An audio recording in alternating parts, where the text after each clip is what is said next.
Hello, everybody, and welcome back to the Bridging the Gap video podcast series with Tyler and Gary. I'm Gary Cohen, host number one. I'm Tyler Wall, host number dos. We are very happy to have you back with us today. For many reasons, we've got a great guest, we've got a great topic, but this is also a topic that's near and dear to Tyler and I's heart because we are talking about the implementation of AI, artificial intelligence, in cybersecurity. You may or may not know this. We also work very closely with one of CFE Media's brands, Industrial Cybersecurity Pulse, so we hold this topic close to our hearts like a fragile little bird.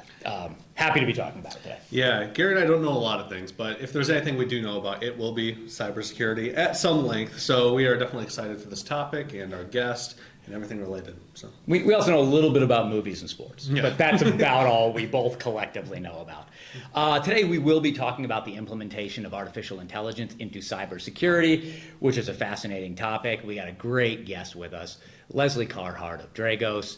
Very happy to talk with them again. They've been kind enough to be on the podcast before.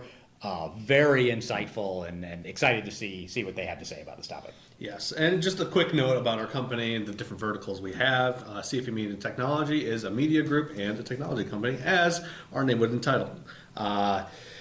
Cover the construction space with CSE Magazine. We cover automation, PLCs, networking with our control engineering brand, and then plant management and efficiency and maintenance with our plant engineering brand. And as we already kind of talked about with Industrial Cybersecurity Pulse, we cover cybersecurity in industrial environments and manufacturing. And so AI has been a really interesting topic for us because anything manufacturing, anything industrial, anything operational technology, AI is being implemented at this point. So we think this is a really interesting topic. And we wanted to see how artificial intelligence was being used here in cybersecurity and get some really good findings. So we did some research internally, which is what we're basing this on, and then we'll talk to Lesley a little bit later about some of this research. But I think some of the big things that we found from the research is, yes, it's being used. It's being implemented almost everywhere. There's some level of trust in it. It's not a huge level of trust in it at this point. There are some complications to the implementation of it. And then there are, and we'll get to this in a second version of this video series, there are some ethical and legal ramifications that people are still trying to work out. But it's being used. I don't know that people are fully secure in how they're using it or feel like they're using it well at this point. Yeah. And then just so you know, with our research, we did talk to a variety of job titles that cut across all of those verticals that Tyler talked about earlier. So this was operational technology engineers, IT/OT people, information technology managers, and then obviously cybersecurity specialists. Yeah, and one of the first questions we asked our respondents was just about their familiarity with AI tools and AI technologies, and about 62% of our respondents said that they were somewhat familiar, with 20% being not familiar. And the real story here is that we were a little bit surprised by that 20% that said that they weren't familiar with it, just because, AI has been kind of the big talk of the town for the past couple years, for sure. And so it's just interesting to see that response and get that kind of information. And one of the things that they got me about the slides, if you look at it, 15% said very familiar, 3% said expert. So there is still a learning curve here. There's a lot of people that are still trying to figure out how it's being used. We talked to Jeff Winter about this on an earlier version of this podcast video series, and he said that when people worry about AI taking your jobs, which is a common refrain throughout industries, he said that's generally not the case. What will happen is AI will create new jobs, and there need to be people on the forefront of that who learn the technology, learn how it's being used. But there's still a bit of a learning curve that needs to happen. There is. And one of the other questions we asked our audience as well was just about the implementation in their cybersecurity strategies. 56% said no, it is not implemented at all. 28% don't know. 16% said that it is already implemented. So we're already starting to see some of that implementation into cybersecurity in a couple different facets, which leads to one of our following questions of where it's been implemented, right, in cyber strategy. The top three are in network monitoring, phishing detection and prevention, and then malware analysis and protection, which with those, it makes a lot of sense, right? It's a lot of recognition, and that's not a word. But, but I like it. Yeah. We know what you meant. Recognizing threats as they're coming in and having sort of that watchdog mentality of, protecting the home, in this case, protecting the plant, and different industrial environments, and just being on the lookout for those threats. And one of the things we talk about a lot on the Industrial Cybersecurity Pulse podcast, plug, is how AI is being used by both sides. It is being used by the attackers, and it is being used by the defenders. The attackers are using it in a number of different ways. One of the most common ways right now is to create sophisticated social engineering attacks. Things that the typical Nigerian prince email that people used to get. Please send me your money, and I don't remember what that one was. I don't even remember but it was the Nigerian prince. But now you are starting to get emails from people that you may be friends with your child's friend's parents. Who are sending you, we were at this event together, and here's a link to a photo shelter account. They're starting to look a lot more polished. The grammar is starting to be better. They're harder to detect.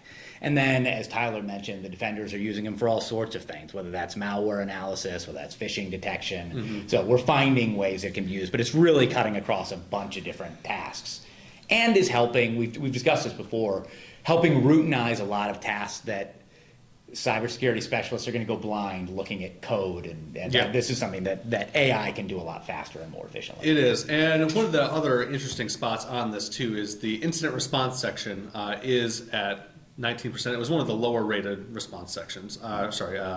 Spots of data that we got, which is interesting because our expert that's coming on, Lesley Carhart, they are the technical director of ICS Cybersecurity Incident Response. So they'll be able to give us some more insight into what the future of AI implementation in incident response will look like, maybe in the next couple of years. So we'll get a little more information on that. And I think there always will be, and we'll get into this a little bit deeper in the research, a marriage between humans doing this work and AI helping with the work. And I think that's something that Lesley will probably speak to. It's going to have to be both of those things. Your jobs are safe. Your job, yes, says Tyler. We also asked about the effectiveness of AI in cybersecurity. How would you rate the effectiveness? This one I think was a telling slide. If you look at it, 85, a little bit more than 85% said it's either somewhat effective or very effective. So people who are using it are seeing some benefit from it. There were 7% who said it's exceptionally effective. Only 7% said not effective. Mm-hmm. So when this is being implemented, people are finding uses for it. This is not surprising. AI is coming. I mean, it really doesn't matter what industry you work in, it is going to start touching that industry. So it is going to be part of cybersecurity. So it doesn't surprise me that small percentage said that it wasn't effective. Yeah. We also talked about integrating AI technologies into OT cybersecurity. How challenging has it been to integrate these technologies? And this is, I think, a pretty telling slide, which is it's been challenging. 55% said very challenging, 30% said somewhat challenging, 4% said extremely challenging, only 11% said not challenging, which kudos to you, 11%. But it is something that people are trying to figure out right now. It is causing some challenges in the workforce, trying to figure out where it works, trying to get it to complement systems. And I think this can be especially tricky with OT because you're talking about oftentimes machines on the plant floor that have been doing a job for 20 years, legacy systems, and trying to figure out how OT can help protect those, I think, that integration aspect will be a little bit of a challenge. It is, and we can, 89%, like you kind of just said, say that it is challenging. And part of that, too, is just because, the concept and premise of artificial intelligence at the scale that we're seeing right now is relatively new. So, automation's been around, and artificial intelligence on some level has been around, but we've seen such a leap so recently that it makes sense that it is still a little bit challenging to see how we can make this all kind of work together. But as the years progress, I'm sure we'll see that number start to change. Exactly. And while Tyler and I are happy to keep yammering endlessly about topics that we have shallow knowledge on, probably better to bring in the expert to tell us what we need to know. I agree. Yeah, so Lesley will be on here, and just so you know a little bit more about them. Lesley Carhart is, as I already said, the technical director of ICS Cybersecurity Incident Response at Dragos, leading response and proactive hunting for threats in customer ICS environments. They are retired from the U.S. Air Force Reserves and are an in-demand speaker and dedicated teacher.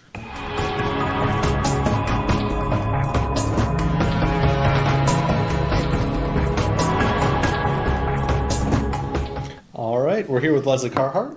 Lesley Carhart is the Director of ICS Cybersecurity Incident Response at Dragos, leading response and proactively hunting for threats in customer ICS environments. They're retired from the U.S. Air Force Reserves and are a very in-demand speaker and dedicated teacher. Lesley, thanks for sitting with us. It's a pleasure to be here. Thank you for having me. I noticed that Tyler threw in a very in-demand speaker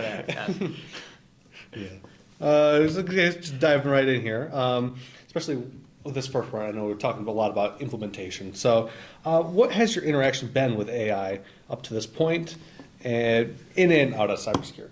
Yeah, so AI is kind of this ambiguous, imposing buzzword right now that's being thrown around everywhere in sales and in technology. And really where you see it today is in our tooling for cybersecurity, first of all, in terms of machine learning and algorithmic detection of bad stuff. So statistical deviations from the norm, correlations between different events. So a lot of math, basically. Machine learning usually involves big data and a lot of mathematics to get to a result, to figure out what's most common, least common, what stands out statistically, the things that are outliers, because those can be interesting to detect bad stuff. So that's where you've seen, up until now, a lot of so-called artificial intelligence, which is, again, primarily machine learning stuff, which is using computers to typically detect computer stuff on a big scale, bigger than our human brains can necessarily do it quickly. Mm-hmm. And I mean, with a lot of this stuff, it's easier to tie a story to somewhere, right? Mm-hmm. So can you tell us a story about how AI has impacted your career and in cybersecurity and how you've seen it kind of evolve a bit?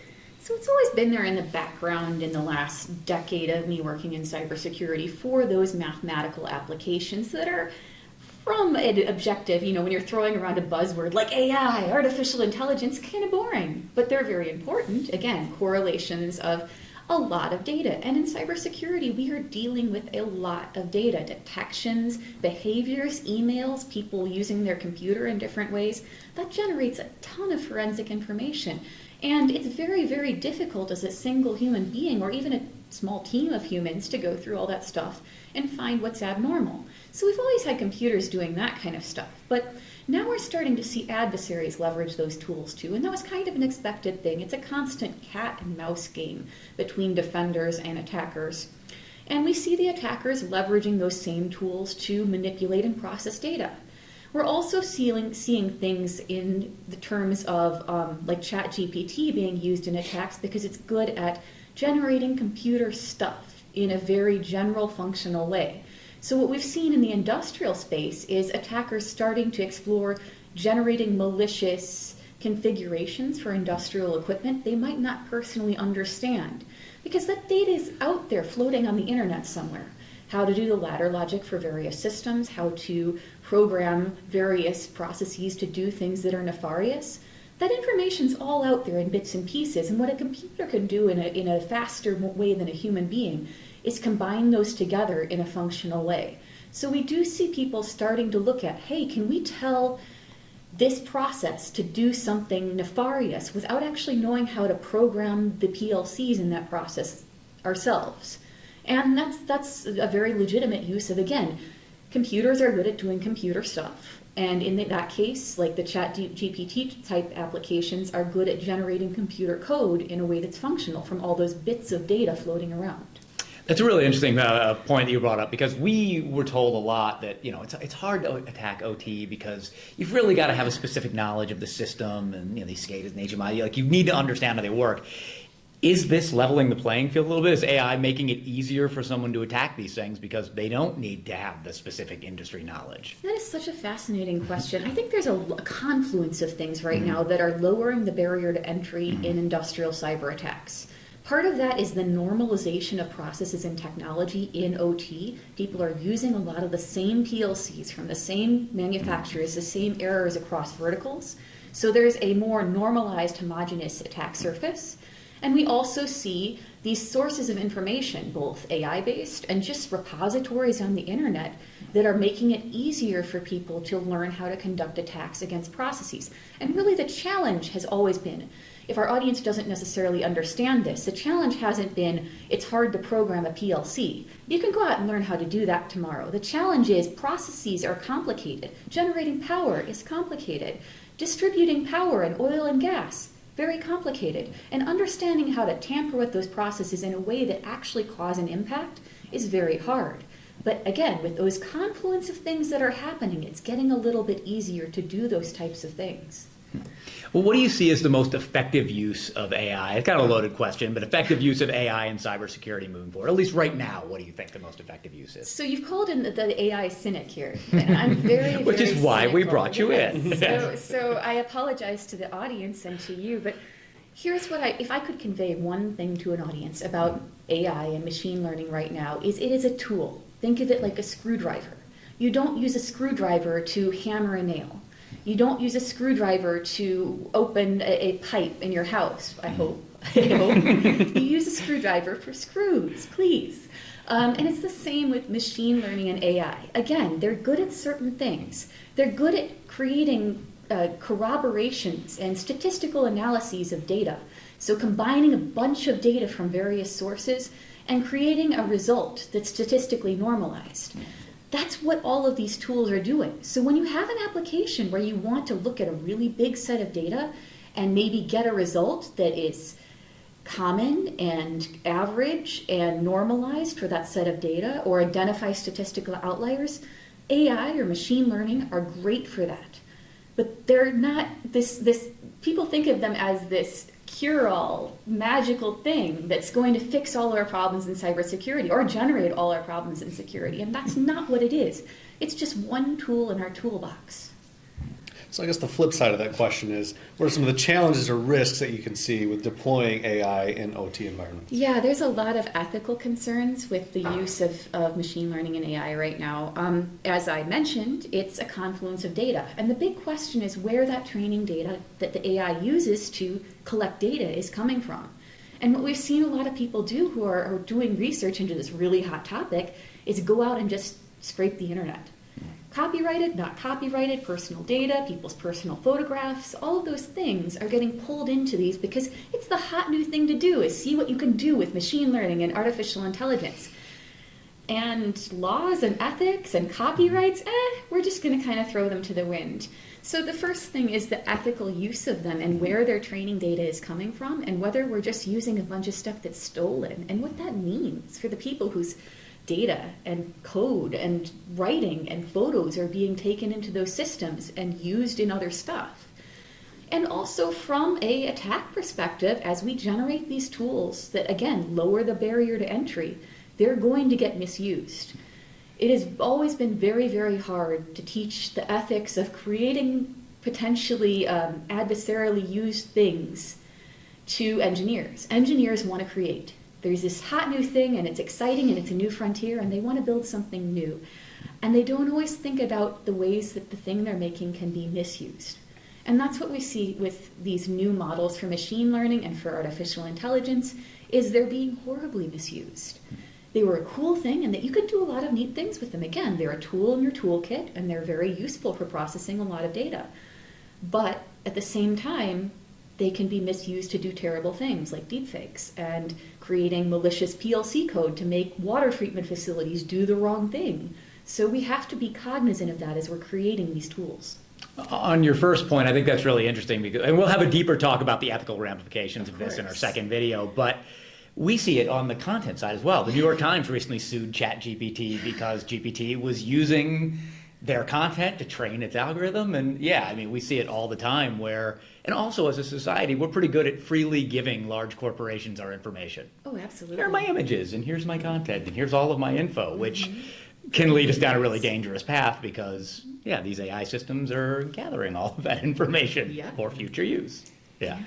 Yeah, so another important part of the conversation moving forward is going to be about that human interaction between human cybersecurity practitioners and AI itself. So how do you envision that collaboration taking place in responding to incidents in OT environments? So think about all the things I just talked about that it's actually good at. Machine learning, AI, ChatGPT. They're good at taking a bunch of data and creating a normalized result. So how did the majority of people answer the question of should we put pineapple on pizza? If you go out and you ask ChatGPT, should we put pineapple on pizza, it's going to go scrape all the data it can from its training data, and it's going to say, what did people say the most? And we're going to create a normalized answer based on that. Do people like pineapple on pizza or do they hate it? And that's going to be the answer. So think about that from a cybersecurity perspective. What's that good for? Well, it's good for instance, how should I handle this odd thing? Well, how did the last 200 people handle it? What did most people do, and was it successful? I don't have to go through 200 results there myself and try to find them across the internet because that tool's doing it for me. Same with writing, say, signatures for our detection platforms, Yara rules, Snort and Suricata rules, things in Zeek. We can use those tools to help us write those detection rules because, again, it's going out there and it's going through a massive set of data and saying, what did most people do before? How did they handle these various segments of the problem before? Let's put that together. And that can be a very useful tool. Again, that saves you a lot of time, but you have to understand what your tools are doing. And that's one of the things that concerns me the most about the abuse of the term AI right now in cybersecurity, in industrial and otherwise, is people are just throwing that term and that magical concept at all their problems. And that's always been a problem in cybersecurity. You can't just throw a magic box at things and hope it's going to fix security. You have to understand what your tools can and cannot do and where they'll fail. It's so important. One of the things we've talked about with other people about AI and cybersecurity is kind of a lack of expertise. There's a lot of people, like Tyler and myself, who have a surface level knowledge of AI, but don't really have a deep understanding of how it works, and now it's being deployed more and more. What are the necessary skills that an OT cybersecurity professional, an OT engineer should or need to have to really be able to use AI well? As I said previously, you don't need to be a computer science expert, but you have to understand what your tools can and cannot do. And that's very, very challenging because salespeople are always going to try to sell you the moon. When you go to RSA, when you go to Black Hat, the sales booths are going to tell you that their magical AI tool can do everything. And you have to have some practicality and cynicism about that. You have to go say, let's test this out in our environment. Let's see how it actually functions. Let's understand that no tool is perfect. There will always be false positives and false negatives. And let's try to understand what this tool can and cannot do for us in reality. And if you're working with a vendor where they can't explain that to you, if they can't explain what their tool does and where it will fail, that is a massive red flag that you should realign your priorities and revisit why you're doing business with this company. Any company worth their salt should be able to tell you what their tool can and cannot do and the methodology for how it does what it does, not just it's AI and it's going to fix everything, because nothing is just magically going to fix your security. Obviously, your field is incident response. So how have you seen AI impact incident response? Or are you guys using it at Dragos? How is it being used out there? As I mentioned, we've been using various types of artificial intelligence for a very long time in cybersecurity, and it's definitely gained sophistication and capabilities over time as computing resources and machine learning in general have advanced. And I've gotten to see that across my career for the last decade and a half. And again, most of that is processing lots of data. Again, we're dealing with lots and lots of data in cybersecurity. People are complicated. Computers are complicated. What people do in computer networks is complicated. And the level of forensic information you get out of all that stuff, and the number of security tools we have deployed across our computer networks and our cloud environments today make it very challenging for human beings to track everything and correlate it all. So as we've gotten more and more data out of our security tooling and our environments, we've needed computers to look at the computer stuff more and more and more. And that does have an impact. What we've seen, a really shocking change we've seen is in like 2011, when we first coined the term advanced persistent threats, or APTs, talking about state-style adversaries that were doing sophisticated attacks against organizations. A lot of those attacks were very code-based, very malware-based. But as we've deployed these more sophisticated detection tools, computers are good at detecting computer stuff. So these modern tools, especially using machine learning, are great at picking up like weird malware. But what they're not particularly good at picking up is like human beings doing stuff. Humans are better at detecting human stuff, and computers are better at detecting computer stuff. So you can see the impact of these machine learning advances because adversaries have had to move to more human-based stuff because their computer stuff is getting detected more and more by machine learning models and detection tools. Yeah, we got one more question for you here, and it's an important one for sure.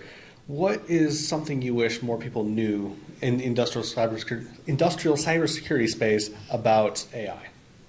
I'm going to recap something again, and I apologize for that. And again, it's a screwdriver. It is one tool in your toolkit.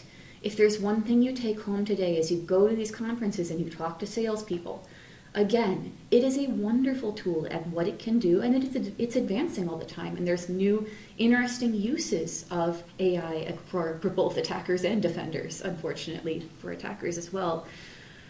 Understand what it can and can't do, because if you're afraid of something or you think that it's infallible, that's where you fail.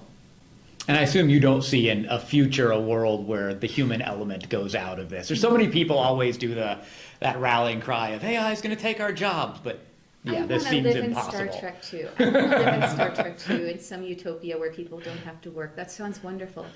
But there's so many layers of complexity. We're so far from that right now. We're so far from the Isaac Asimov robots that act like humans.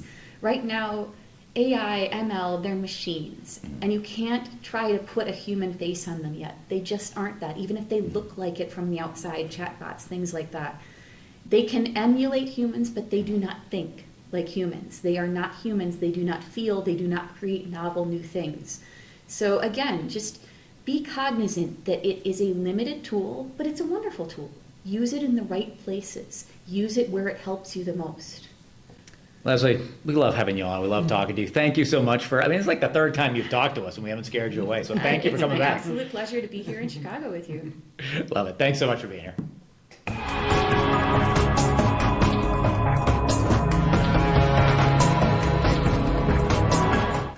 And there we have it. Another great conversation with Lesley Carhart.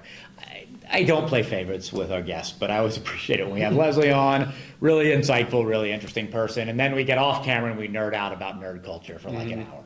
Oh, yeah, I know. I really want them to teach us some karate moves maybe next time. That would be great. But it was a great conversation with them. And I think one of the best things that they said, too, was just about the comparison of AI as a tool, right? And using it as a screwdriver rather than the magical fix for everything. And I think we talked about that a little in the open. It's not going to be the magical fix for everything. It is not going to be something that can work independent of humans. It's not something that's going to produce novel things that have never been created. It is, as Lesley said, an aggregate. It's basically taking the baseline, the median. It's aggregating from stuff that's already out there. So that idea of it being a tool and not the end-all be-all. Now, AI is evolving. It will continue to evolve. It will go other places that we probably can't yet foresee. But as of right now, I think that's a really valuable piece.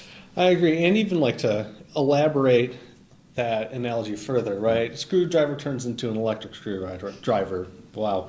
And then that turns into a drill. You know what that drill still does at the end of the day? That drill still does things with screws. So, I mean, as AI gets better, it's important to remember that it is still just a tool and it's going to have a specific purpose. That purpose is not going to necessarily, at least at this point, branch out to a gazillion everything. The great fix. So. Exactly. Yeah. No, I thought there was some great insight there, and challenges, what it's effective for. Some of the stuff we talked about in the intro. It's effective for doing things humans are not good at. I like how simple Lesley made it. Computers are good at doing computer things. Yeah. So, and do you want to do things more effectively that other humans aren't good at? segue. Yeah. You should go to Control Engineering, our site, controleng.com, where you'll find great content just like this.